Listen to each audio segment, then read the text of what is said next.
Welcome back to the channel, guys. Let me ask you guys a question. Have you guys ever finished a big bag of 25-cent Doritos, got down to the bottom, ate the crumbs off your finger, and sat back and just thought to yourself, I wonder who invented and who created Flamin' Hot Cheetos? Honest with you, I'm gonna be honest with you, I never thought that a day in my life, but I guess we about to find out today because Storm Shadow has submitted a video. This video is called Food Theory, Cheetos are cow food. I don't know exactly what that means, but I'm hoping, Storm Shadow, please. I've been eating pretty healthy lately. Do not let them take away Cheetos from me. I don't want to hear nothing nasty or crazy about Cheetos. I will fight through the nastiness in order to eat my Cheetos. I love Flamin' Hot Cheetos, right? I don't eat it a lot, but when it's time to snack on them, it's time to snack on them. But before we get into this video, and I'm scared to watch this, go ahead and hit that subscribe button. Help me out on my goal to 1,000 subscribers. Thank you for your continued support. Now it's time to man up and hit that play button, man, because this is a little scary right now. Here's your feel-good story for the day, theorists. In 1978, Richard Montañez began working as a janitor at Frito-Lay. One day, a machine in the plant malfunctioned and stopped adding cheese dust to the Cheetos. Fun fact, by the way, the company's official term for Cheetos dust is Cheetle, but I digress. Since the Cheeto-less batch of corn puffs couldn't be sold to consumers, Montañez took some of the unseasoned Cheetos home with him and flavored. I thought of a corny joke about Don Cheeto, but I'm not even gonna say it. It's already corny before it even left my brain. Them with spices reminiscent of Mexican street corn. His spicy hot Cheetos were a hit with family and friends, and so Montañez pitched the idea to the CEO of Frito. Yo, have y'all ever had elotes? You haven't had anything until you had some elotes. I love elotes, right? I could have that all day, every day, throughout the entire week. You gotta try some. Frito-Lay's parent company, PepsiCo. Today, you probably know Montañez's creation as Flamin' Hot Cheetos, a product that has generated over $1 billion in revenue for the company since hitting shelves in the early 90s. And as for Montañez, a janitor who is a 4th grade dropout, he's now a vice president at PepsiCo. I would have never thought that Flamin' Hot Cheetos flavor and it comes from elotes. It makes sense. I like Flamin' Hot Cheetos. I like elotes. It makes sense. I just never put the two together. That's crazy. Wow. I mean, they kind of told us how it was made, so I don't know what else they could tell us. I guess the cow food thing.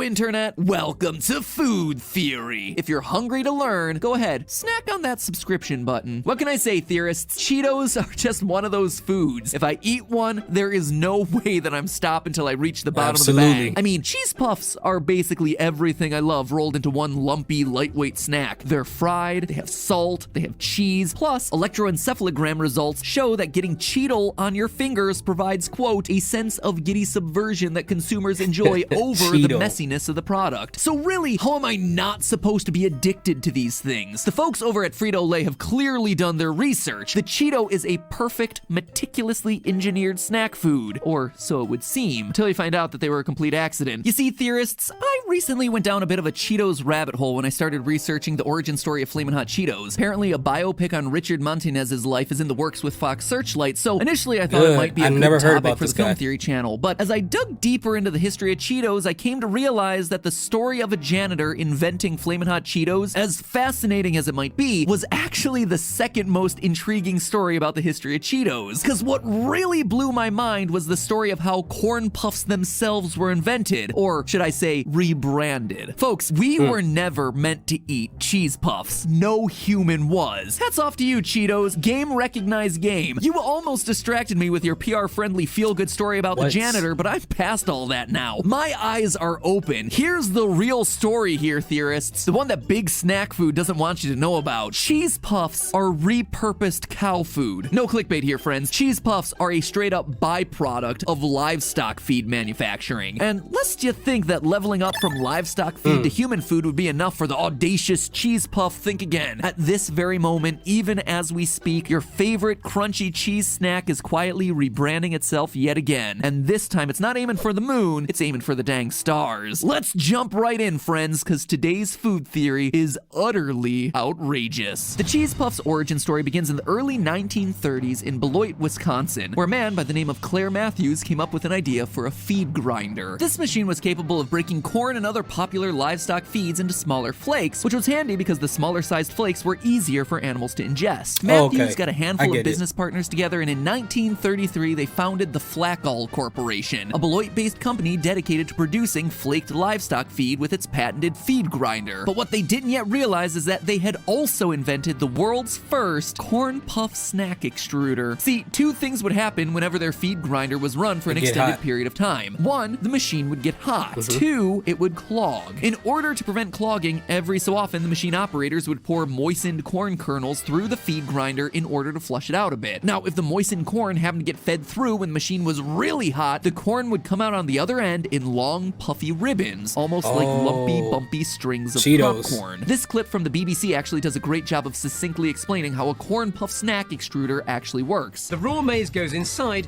and a tightly fitting spiral compacts it. As the spiral turns, it forces the maize down towards the end, and the force gets harder and harder and creates heat, and so much heat that when the maize finally gets squeezed out of this tiny little hole here, it's so hot that it cooks it, and you get corn puffs. Now, the Flackall Corporation didn't give much thought to these puffy ribbons at first. After all, they were just a byproduct of the cleaning process. But if history has taught us anything, it's that anytime something new comes along, someone's gonna put it in their mouth. In this case, that somebody was Edward Wilson, a machine operator with the Flackall Corporation. The puffy corn ribbons piqued his curiosity, so he took them home after work one day, deep fried them, then seasoned them with some good old Wisconsin cheddar cheese and salt. Wilson's so-called corn curls were such a hit that the Flackall Corporation made some tweaks to their feed grinder design and patented a brand new machine to pump out corn curls for human consumption. Flackall changed its name to the Adams Corporation in order to fully separate itself from the livestock feed origins, and the Adams Corporation went full on into the corn curls business, which you gotta say is just absolutely crazy when you think about it. That's wild. Like when you think about how many inventions that made people multi-millionaires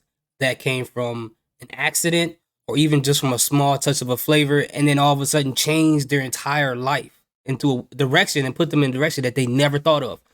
This thing is starting to make me like want to go back into the seasoning cabinet and just like mixing stuff together and trying to try things out. If my stomach can handle it, I will spend the next 10 hours mixing random seasonings together to see what tastes good and try to sprinkle them on some Cheetos and then go back to the Frito-Lay company.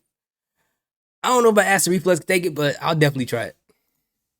Here's a handful of guys from Beloit, Wisconsin set out with a dream to make it in the glamorous world of livestock feed, only to accidentally wind up creating pretty much the most addictingly delicious human feed of all time. Talk about a glow up, huh? So despite its humble agricultural origins, the cheese puff has found its true purpose as a snack food. Or has it? That's right, theorists. I'm here to tell you that the cheese puff may not have achieved its final form yet. In the 1930s, it rose above its station as industrial waste and managed to climb the culinary social ladder to the level of snack food. Not too shabby. But you see, the cheese puff and Richard Montañez have more in common than you might think. Montañez did not settle for middle management. He kept climbing until he was in the executive suite. And Cheetos refused to stop climbing too. Theorists, if you haven't noticed already, the Cheeto is inventing itself yet again. And this time, it's shooting for acceptance as a legitimate culinary ingredient. You heard that right. Yesterday's cow food wants to be tomorrow's fine dining. And if you that makes you wonder if Montez, if since he invented it, not only does he have a position in the company, it makes you wonder if every time they sell flaming hot Cheetos or flaming hot anything, because technically he made up the flavor, does he get something on the back end for each like bulk or each bag or whatever the case may be, or do they just pay him handsomely for working at the company? I would want to know that, because if he invented that, I'm hoping he's getting a cut off the back end, because this is his invention that's going out there, and it's on Fritos, it's on Doritos, it's on Cheetos. The whole Eatos family is getting flaming hotted up. So hopefully he getting his money. I hope so. think that sounds ridiculous, consider just how far the Cheeto has already come. For decades, people have been working Cheetos into their home recipes. Flamin' Hot Cheetos in particular. I mean, there are hundreds of Cheetos-infused recipes online for dishes of all types. Hot wings and Jell-O shots that incorporate Flamin' Hot Cheetos, burgers and sandwiches that use Cheetos for a fun, cheesy texture. I don't know about Jell-O shots. Wings, I'll try. Burgers, chicken, of course. But because I'm trying to think, I know you're supposed to eat the Cheetos first before you drink the Jell-O shot. It's just like, depending on how much alcohol they put in the shot. Some people put a lot of alcohol in their Jell-O shots. And for me, thinking about the crumbs of the hot Cheetos, like you ever eat a bag of hot Cheetos and then when you got back to the bottom where the crumbs and the powder is, you kind of just, and then have you ever like choked on it and felt the burning sensation in your throat? I'm wondering if mixed up with the alcohol from the Jell-O shots, does that make it worse if you do choke on the Cheetos? And if the Jell-O itself, since it's a little cold, maybe it kind of balances it out? I don't know. It just don't sound too appetizing to me, but I definitely would try the hot wings, especially with that ranch on the side. Sounds pretty delicious. I'm gonna try some of that tonight. Change up. If you can dream it, someone out there has probably tried it. We're talking Cheetos tacos, Cheetos pizza, Cheetos as a salad topping, Cheetos ice cream. And it's not just people messing around in their home kitchens either. At least not anymore. Real professional chefs are getting in on the Cheetos game. In 2017, Cheetos launched a pop-up restaurant in New York City called the Spotted Cheetah. The menu, prepared by celebrity chef Anne Burrell, included dishes such as Cheetos meatballs, Cheetos mix-up crusted chicken Milanese, and Cheetos Sweetos crusted cheesecake. That pop-up restaurant was such a hit that Cheetos teamed up with chef Roy Choi the following year in Los Angeles for another pop-up called the Flamin' Hot Spot, which incorporated Flamin' Hot Cheetos into a variety of dishes. And just this year, Cheetos moved into the world of sushi, not as a temporary pop-up either. He Show Sushi now offers the Cheetos Flamin' Hot roll on their menu at locations across the US. I mean, for me, to eat, I love sushi. My favorite is a Philadelphia roll. But for me to eat some Cheeto sushi, they have to like grind it up and make it powdery. Maybe I'll try it, but I don't know. I can't imagine but you know what? I didn't invent it, so I don't know. I'm not a chef. It wasn't that long ago that I collabed with Rosanna Pansino on her cooking channel and tried a bunch of these Cheetos creations, and I gotta say, they're not bad. Heck, some of them would be even considered great, provided, you know, they weren't takeout and ordered hours before and sitting around because we were waiting to shoot the video. That video, by the way, is up in the upper right-hand corner of the screen right now. Go watch it. Rosanna and I, we're best buds. She's my sister from another mister. I love her so much. Ro, I've missed you so much this year. Let's do something when it becomes safe to do something together again, please. Now, obviously, the vast majority of people still view Cheetos as a standalone snack food, but the fact is, Cheetos are only becoming more accepted as a cooking ingredient as time goes on. And if you think about it, Cheetos are really versatile as far as ingredients go. First, they come in a wide variety of flavors, so if your dish is sweet, savory, spicy, whatever, there is a Cheeto for the job. Second, Cheetos can be easily ground into crumbs, meaning they can be infused into dishes the same way any powdered ingredient could be. I think that's the best way to do it. There's the texture. Cheetos can add an unexpected crunch to any dish it's added to. And finally, it has a distinctive look. The Cheeto can be added to pretty much any dish as a garnish. Of course, the mere fact that Cheetos are useful as a cooking ingredient isn't enough. The real test is whether Cheetos can rebrand itself in the eyes of culinary society. No small task for a snack with a cartoon cheetah as its mascot, but such a rebranding isn't unheard of. Plenty of other— Yeah, it's possible because people eat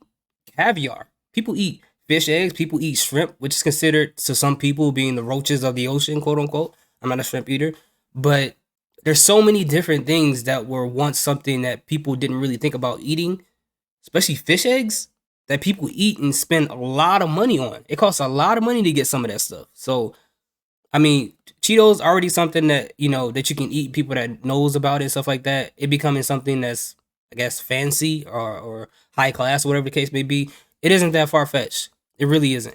Foods have managed to climb the social ladder, as it were, shedding their low-class status and becoming accepted as fine dining material. Lobsters and caviar, for instance, were once regarded as foods only fit for prisoners. Today, of course, lobster is often the priciest item on the menu, and even mid-level caviars can set you back $75 for a single ounce. Nigiri sushi, truffles, oysters, all of them have enjoyed similar makeovers over the years. Now, just because these foods achieved culinary acceptance doesn't mean that Cheetos necessarily will. After all, the foods I just listed all had it easier than corn puffs. They were considered food when they began their journey to the top. Corn puffs weren't even regarded as food fit for livestock. They were literally industrial waste products. But here's something to help encourage the Cheeto as it trudges onward and upward. A food has managed to accomplish the leap from absolute waste product to top-tier luxury item. Technically, it's a drink, but still. I'm talking about rum. See, in the 17th century, the molasses left over from sugar production in the Caribbean was regarded as an industrial waste product. It was often just dumped into the ocean until someone figured out how to distill it down into liquor. And today, a top-shelf rum will sell for hundreds of dollars per bottle. So take note, Cheetos, the path from industrial waste to culinary appreciation does indeed exist. But will the Cheeto be able to pull it off? Will it actually be able to shed its ignoble beginnings and pull off a Richard Montanez of its own? I'm sure not gonna bet against the corn puff on this one. Not only are people working Cheetos into recipes more than ever before, but Cheetos has the benefit of having Frito-Lay and PepsiCo on board, helping push their product into the world of fine dining with pop-up restaurants and chef collaborations. I mean, heck, if Tide Pods can make the leap from inedible laundry detergent into snack food for idiots, I see no reason why Cheetos can't go from cow food to snack food to...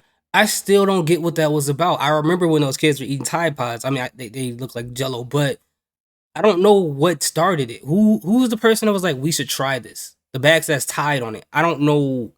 Can someone tell me? Like, I never understood that. To fine dining. And I see no reason why you shouldn't be able to digivolve yourself from absolute noob to master in whatever skill you choose using our sponsor for today's episode, Skillshare, an online learning community with thousands of inspiring classes for creative and curious people. Just watch through all the way to the end, which means you like learning about new stuff, which means that Skillshare is perfect for you. Whatever type of person who goes around munching on industrial waste in search of the next billion-dollar snack food, maybe consider one of Skillshare's classes on edible art he taught me about that morning. And the great thing about Skillshare takes you and has got thousands of my subscribers to click the link in the description will get themselves a free trial of premium serious about getting people to Skillshare. I'm telling you, hey man, get your money. I'm not mad at that at all, but I gotta skip that. Or trying to find some new passion that isn't, you know, video games, movies, and now food. I just want to be a lifetime learner. You know, I want to master all the skills and Okay, so that was a learning experience. I didn't know where rum came from, and I definitely didn't know where actual Cheetos or even the flavor for Flamin' Hot Cheetos came from. So this was an educational experience. Thank you, Storm Shadow. I appreciate you having me watch this video. I mean, what do you guys think? Like, are you guys ready to dig into your seasonings and try to figure out a new flavor? I mean, why not have fun with your food? Try to invent something new, because you never know. It could be that thing that pops off and eventually put your whole family, your whole generation into a whole different direction because you wanted to try something new in the kitchen. But if you do that, just be safe, okay? Be safe as possible. If you're allergic to something, don't eat it. Don't burn the house down. Don't start going crazy over in one night. Don't mess your stomach up, because if I find out y'all out here just doing crazy recipes, I'm going to put some stocks in Pepto-Bismol, all right? Just letting y'all know. But again, thank you so much for watching this video. I greatly appreciate it. Salute. Peace. Have a good day.